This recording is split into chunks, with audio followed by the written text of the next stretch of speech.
Saya mahasiswi Hubungan Internasional FISIP Unri Angkatan 2018 yang mengalami pelecehan seksual di lingkungan kampus. Kronologi pelecehan seksual yang saya terima tersebut terjadi pada tanggal 27 Oktober pada hari Rabu jam 12.30. Saya ingin menemui Bapak Syafri Harto untuk melakukan bimbingan proposal skripsi. Saya melakukan bimbingan proposal skripsi di ruangan dekan FISIP Unri. Di dalam ruangan tersebut kami hanya berdua, tidak ada orang lain di dalam ruangan tersebut selain kami. Bapak Syafri Harto mengawali bimbingan proposal skripsi dengan menanyakan beberapa pertanyaan yang menuju kepada personal life saya tentang pekerjaan, tentang kehidupan. Namun dalam percakapan tersebut beberapa kali Pak Syafri Harto mengatakan kata-kata yang membuat saya tidak nyaman, seperti ia mengatakan kata-kata I love you yang membuat saya merasa terkejut dan sangat-sangat tidak menerima perlakuan Bapak tersebut. Lalu setelah bimbingan proposal itu berjalan dengan lancar, saya hendak berpamitan dengan Bapak Syafri Harto. Ketika saya ingin menyalin Bapak itu untuk berpamitan, namun beliau langsung menggenggam kedua bahu saya, mendekatkan badannya kepada diri saya, lalu beliau menggenggam kepala saya dengan kedua tangannya. Setelah itu ia mencium pipi sebelah kiri saya dan mencium kening saya. Saya sangat merasa ketakutan dan saya langsung menundukkan kepala saya. Namun Bapak Syafri Harto segera mendongakkan kepala saya dan ia berkata, mana bibir, yang membuat saya sangat terasa terhina, membuat saya terasa terkejut, badan saya terasa lemas, saya ketakutan. Namun setelah saya mendorong Bapak Syafri Harto, ia mengatakan, ya udah kalau nggak mau.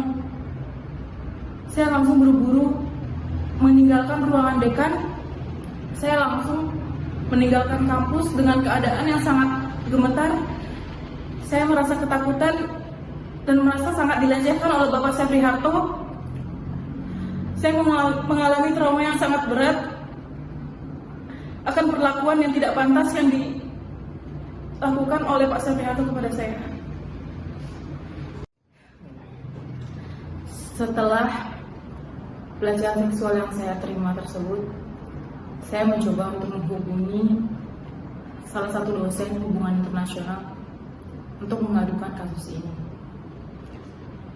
Saya meminta beliau untuk menemani saya untuk menemui ketua jurusan untuk melaporkan kasus ini dan agar bisa mengganti pembimbing proposal saya. Namun ketika hari saya hendak bertemu dengan ketua jurusan, ia menyuruh saya untuk bertemu dulu dengan dirinya sebelum menjumpai ketua jurusan. Walaupun saya sudah sampai ke rumah ketua jurusan, ia menyuruh saya berputar balik untuk menemui diri dia terlebih dahulu di sebuah kedai kopi. Di sana, ia mencoba melakukan penekanan kepada saya untuk tidak memberitahu ketua jurusan tentang kasus ini. Ia mengancam saya dengan kata-kata seperti, jangan sampai gara-gara kasus ini Bapak Syafri Harto nanti bercerai dengan istrinya. Atau dia juga menegaskan bahwa saya hanya disuruh bersabar saja, disuruh tabah saja tanpa perlu mempermasalahkan kasus pelecehan seksual yang sangat besar yang telah menimpa saya ini. Beliau berusaha menghalang-halangi saya untuk mendapatkan keadilan atas perlakuan yang tidak pantas yang diberikan oleh Bapak Syafriharto kepada saya. Lalu di hari itu juga, selepas sholat Jumat, akhirnya kami bertemu didampingi oleh dosen yang berusaha mencegah saya tadi. Di sana ternyata yang awalnya saya kira Bapak tersebut mendukung saya dan ingin melindungi saya, namun ternyata tidak. Di depan ketua jurusan, ia mencoba menyalah-nyalahkan saya atas kecerobohan saya yang tidak menggunakan SK dalam melakukan bimbingan proposal. Dia mementingkan persyaratan SK ketimbang kasus pelecehan seksual yang saya terima oleh Bapak Syafriharto. Berulang kali dia mencoba menjatuhkan saya, mencoba untuk menyalahkan saya di depan ketua jurusan. Bahkan ia sempat beberapa kali mengayunkan kakinya seolah-olah ia marah terhadap pernyataan-pernyataan saya.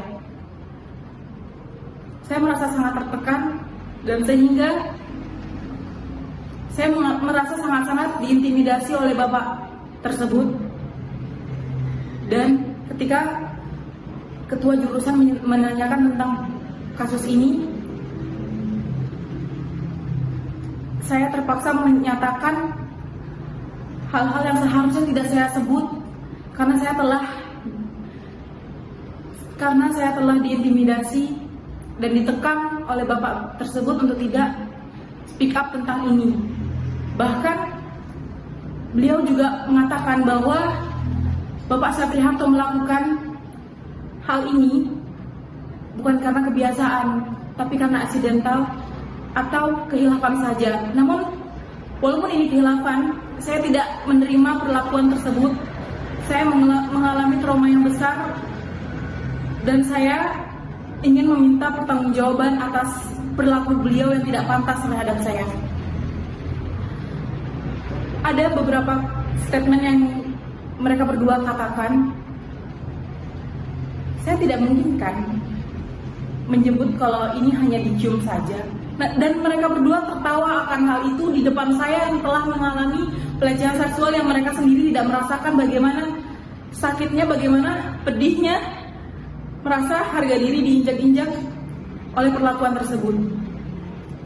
Sehingga saya merasa tidak ada perlindungan, tidak ada kepedulian dari pihak jurusan, dan ada beberapa pihak yang mencoba melindungi Bapak Syafriharto tanpa mereka pedulikan tentang kasus ini. Bahkan setelah itu mereka mengatakan bahwa saya tidak boleh speak up, saya tidak boleh menceritakan hal ini kepada orang lain, cukup saya aja yang mengetahui ini. Itu yang saya terima setelah saya mencoba untuk mendapatkan perlindungan dan pengaduan kepada pihak jurusan.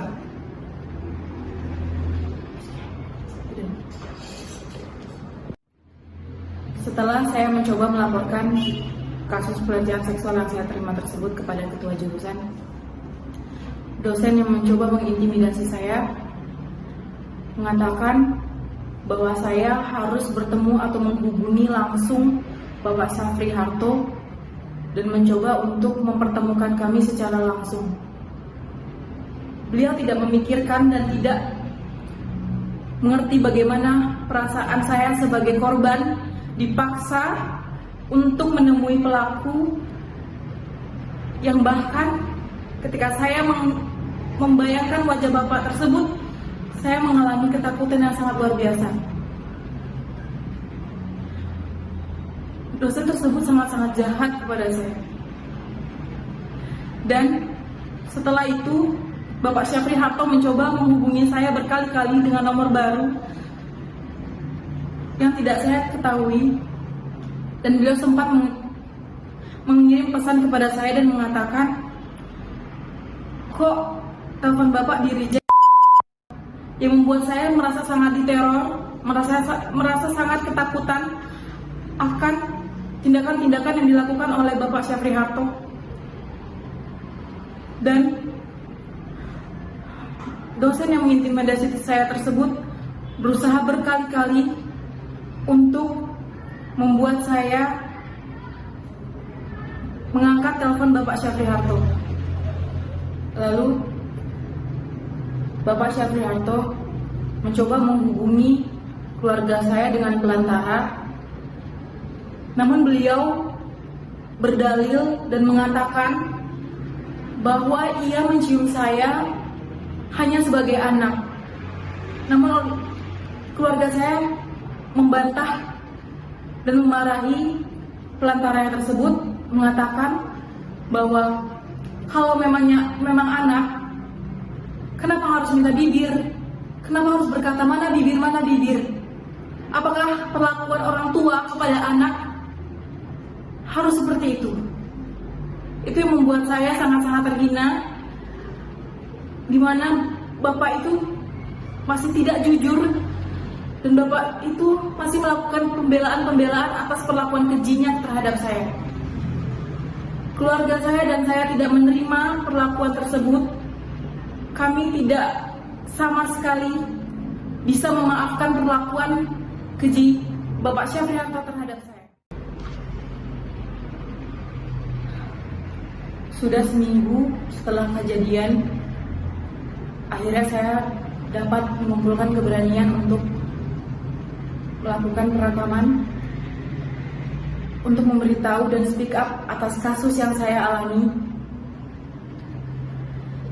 Saya merasa kasus ini harus diangkat. Saya harus mendapatkan keadilan saya.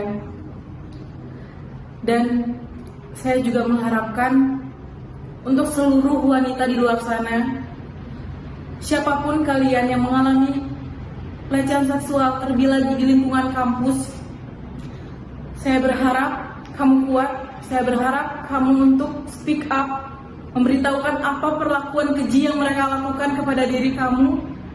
Jangan membiarkan mereka tertawa atas perlakuan keji yang telah mereka lakukan terhadap diri kamu. Dan saya ingin hal ini tidak terjadi lagi kepada setiap perempuan, terlebih lagi mahasiswi yang mungkin mengalami ketakutan seperti saya. Saya harap kalian kuat, saya harap kalian berani.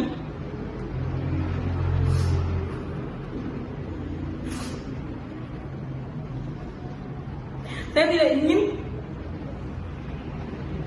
mereka dengan santainya melakukan pelecehan seksual dengan kita wanita yang tidak memiliki kekuatan untuk membalas. Saya harap saya mendapatkan keadilan dan pelaku dihukum seberat-beratnya, mendapatkan hukuman yang pantas atas perlakuan keji yang dia berikan terhadap saya.